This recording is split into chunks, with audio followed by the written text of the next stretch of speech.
반갑습니다.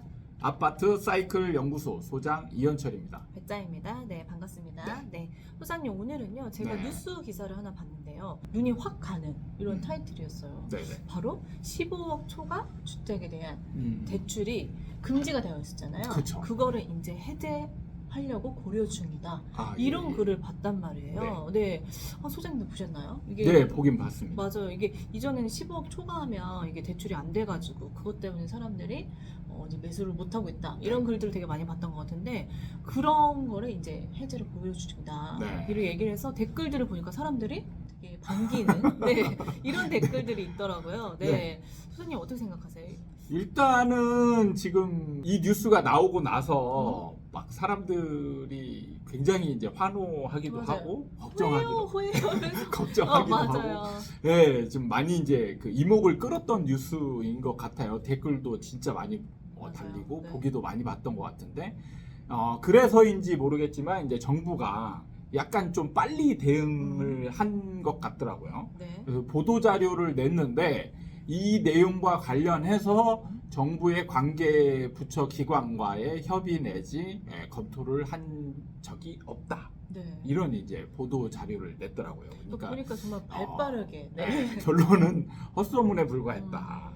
근데 헛소문이라고 하긴 소장님 이 네. 뉴스 기사나 보면 되게 꽤나 구체적으로 네. 막 얘기를 하더라고요. 네. 뭐 대출도 풀고 뭐 네. 규제 지역도 해제하고 네, 그런 좀 예, 구체적으로 얘기를 해서 뭔가 좀 신빙성이 있는 이런 얘기가 있어서 사람들이 진짜 그럴 수도 있겠다 이렇게 받아들였단 네, 말이죠. 네, 네. 어떻게 이런 얘기가 나왔을까요?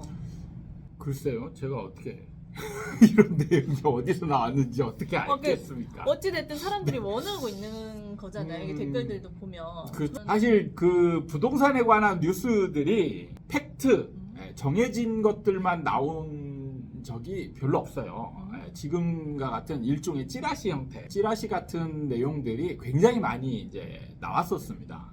그래서 이제 정부는 그런 찌라시가 나올 때마다 이제 정부가 뭔가 검토하고 있었으면 좀 조용히 있고 그런 적이 없다 그러면 빨리 대응을 해서 그런 적이 없다, 시장의 좀 파장을 줄이고자 맞아요. 노력을 많이 하는데 이런 걸 이제 내보내는 사람들이 좀 뭔가 의도가 있지 않나 이런 생각이 좀 들긴 해요. 네. 그러니까 지금 댓글만 봐도 굉장히 이제 환호하는 분들이 많았잖아요. 그러면은 대부분 환호하는 사람들의 입장이나 심리 상태 이런 걸 보면 집을 가진 사람들이 이걸로 인해서 다시 상승할 것이다 라는 이제 기대, 그러니까 지금 시장이 이제 하락으로 가고 있으니까 네. 어떻게 보면 집을 보유하고 있는 분들이 좀 힘든 시기잖아요. 네.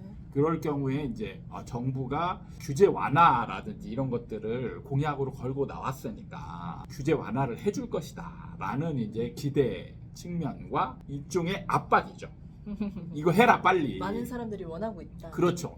그러니까 여론몰이를 해가지고 정부가 니네 약속을 이렇게 했으니까 빨리 지켜라. 지금 이런 측면에 의도가 숨어 있지 않나 이런 생각이 좀 들긴 해요. 그러니까요. 소장님 말씀대로 이게 바로 보도자료로 협의된 적이 없다 네. 이렇게 얘기를 했지만 이 민심은 그렇지 않단 말이죠. 여론은 사람들이 환호하고 있다. 네. 마음이 바뀔 수도 있을 거란 생각이 사람들이 들지 않겠나 싶은 그렇죠. 거죠. 예. 그러면, 그러니까 네. 이렇게 압박이 좀 여론전 형식으로 이렇게 압박이 들어가면 정부가 압박을 상당히 받긴 할 거예요. 그러니까요. 네. 그럼 이 시점에 저희가 생각을 해보지 않을 수 없는 게 네. 그럼 진짜 만약에 네.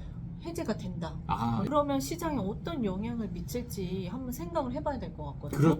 네. 그것도 도움이 될 것 같습니다. 이런 일이 생겼을 때 그 시장 분석을 하잖아요. 그러면은 많은 사람들이 제가 항상 그 실수를 하거나 의례적인 그냥 분석 기법으로 들어가는 게 뭐냐 이렇게 얘기했을 때 항상 어떤 요인이 생기면 그 요인대로 지금처럼 이제 15억 초과에 해당하는 것들은 거의 대출이 안 됐었단 말이에요. 네. 그러면 이제 현금 가진 사람들만 집을 사게 만들었으니까 네. 수요가 줄어드는 거죠. 네. 네. 그래서 이제 이걸 풀어주면 수요가 늘어나니까 이제 집값도 거래도 늘어나고 그 다음에 집값도 올라갈 것이다. 이렇게 분석을 하는 거거든요. 근데 실제로 그랬던 게 네. 이런 그 금지가 있었을 때는 네. 매물을 내놓거나 했을 때도 15억이 올라가면 안 네. 되니까 단지별로 딱 맞아요. 상한선을 네, 딱 네. 정했거든요.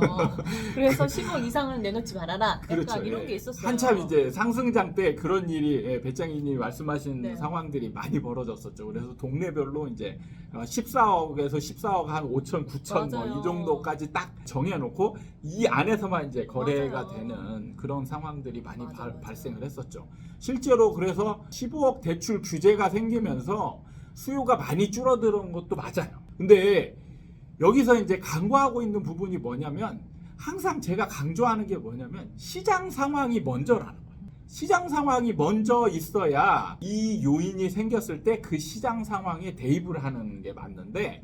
항상 보면은 시장 상황은 제로 베이스로 논다는 거죠. 그래서 지금의 상승을 바라는 분들이 그리고 지금 이 기사에 환호하는 분들이 기대하는 거는 뭐냐면 상승장에서 있었던 일 때문에 그래요.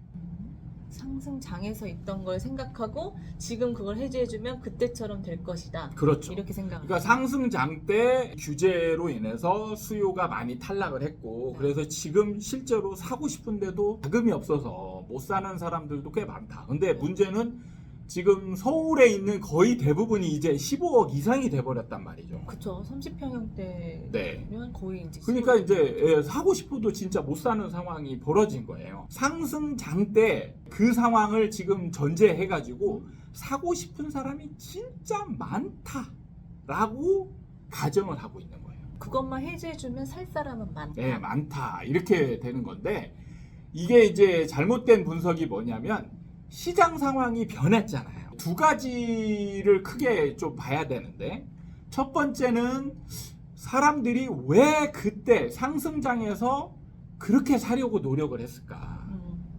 그렇게 비싼데도 불구하고. 그렇죠.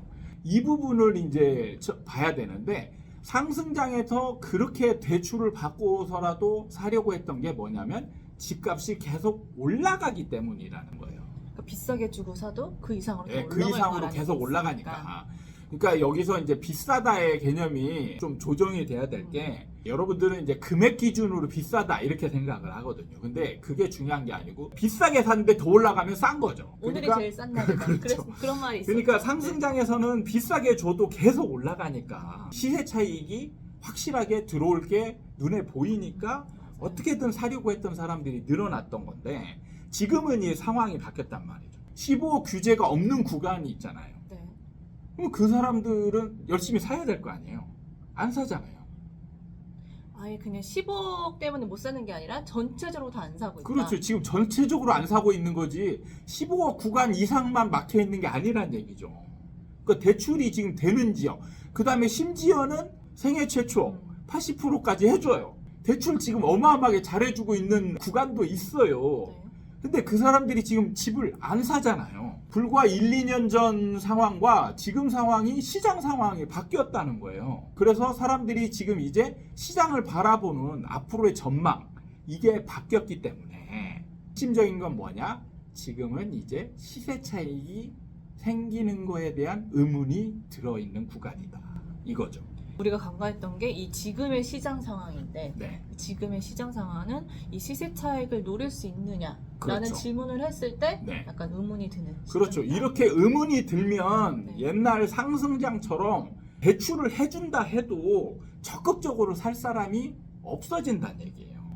지금처럼 또 금리가 또 높은 네. 시기에 그렇게 내가 무리하면서 살 사람은 없을 수도 있다. 이게 이제 네, 그렇죠. 당황스러운데요. 왜죠? 왜죠? 네, 지금 두 번째 할 얘기를 배짱이님이 딱 해버렸습니다. 네. 이제 그 대본이 없다는 걸 아시겠네요. 이제는 지금 정말. 배짱이님이 상당한 이제 지식 수준에 오른 게 아닌가 이런 생각이 원래 드는데. 배짱을 들어오겠으면 네. 두 번째는 뭐죠? 지금 두 번째 요인을 보면 1, 2년 전에 상승장에서 있었던 상황에서는 대출 금리가 굉장히 낮았어요. 맞아요. 2%대였단 말이죠. 많아야 3%대. 대출을 해주기만 하면 어떻게든 대출을 얻어서 집을 사려고 했던 사람들이 많았던 거예요. 네. 근데 지금은 상황이 완전히 바뀐 게 지금 금리가 급격하게 올라가고 있단 말이에요. 맞아요. 기준금리가 이제 2%대 중반이에요. 그리고 앞으로 더 오를 가능성도 있단 말이죠. 이자 부담이 지금 급속도로 예전에 비해서 거의 2배, 3배 이상 막 올라가고 있는 상황에서 대출을 해준다 하더라도 대출을 지금 받아서 집을 살 사람 자체가 별로 없다는 얘기예요. 대출을 해줘도 받고 싶어하는 사람들이 많이 없다는 거죠. 너무 그렇죠. 이제 예. 달달이 나가는 게 많아지니까요. 네. 그러니까 이런 부분을 지금 고려를 해야 되는데 이걸 아예 생략하고 항상 자기가 원하는 상황, 원하는 상황에만 간주를 딱 해놓고 그 상황에 맞춰서 생각을 하는 그런 지금 오류들을 하고 있는 거죠. 사실은 지금 대출 규제 풀어줘도 됩니다. 근데 지금 정부가 이것조차 지금 안 풀어주고 있는 이유를 잘 생각을 해야 돼요.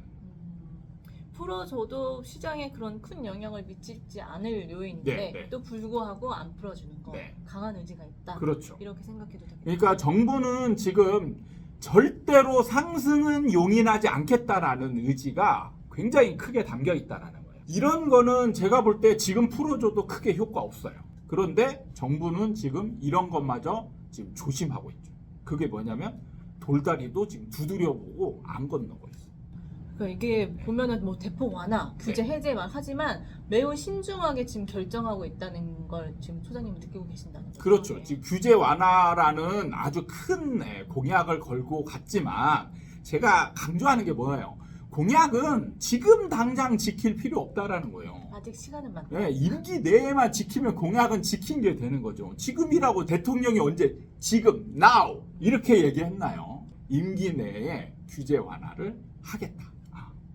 대부분 이런 기조잖아요. 네. 임기는 아직도 5년이나 남았습니다. 정부는 공약이라는 그 약속을 지킬 시간이 충분히 남아 있어요. 근데 여기서 중요한 거는 규제를 언제 풀어주냐가 정말 시장에 미치는 영향이 완전 다르거든요. 네.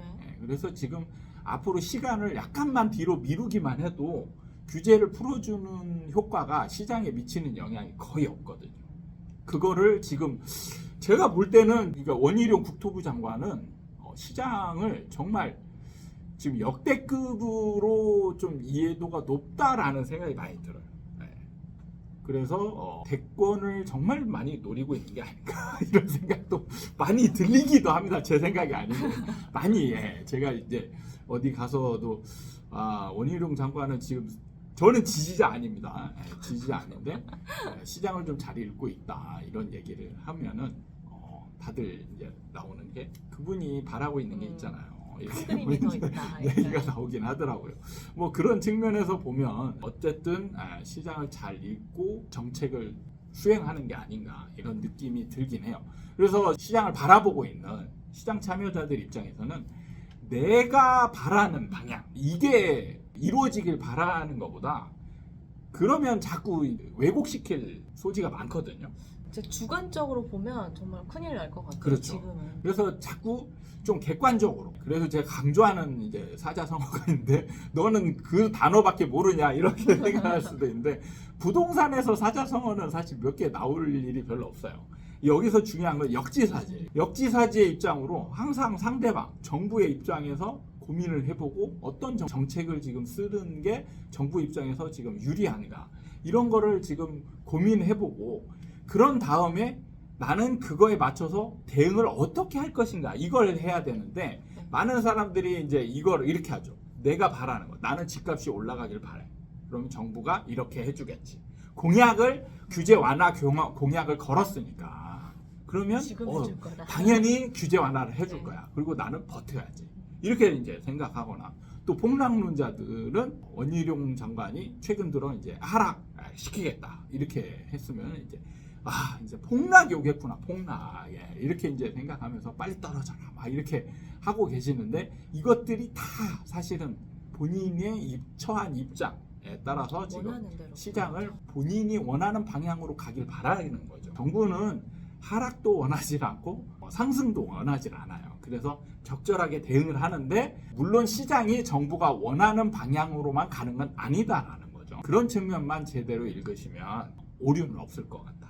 이런 생각이 듭니다. 알겠습니다. 오늘 시간은 정말 많은 분들이 댓글로 궁금하다 네. 말씀을 해주셨어요. 네. 이 15억 주담대 대출 금지를 해제해 줄 것 같은데 네. 소장님 어떻게 생각하시냐 얘기를 들어봤는데 협의된 바가 없다. 그렇죠. 보도자료가 나왔고 네. 그리고 만약에 전 추가로 만약에 진짜 해제가 된다면 네. 어떻게 될 것인가에 네. 대해서 좀 살펴봤던 것 같아요. 그래서 시장에 영향이 없죠. 네, 알겠습니다. 오늘 시간 도움이 되셨다면 구독과 좋아요 부탁드립니다. 다음에 또 찾아뵙도록 하겠습니다. 감사합니다.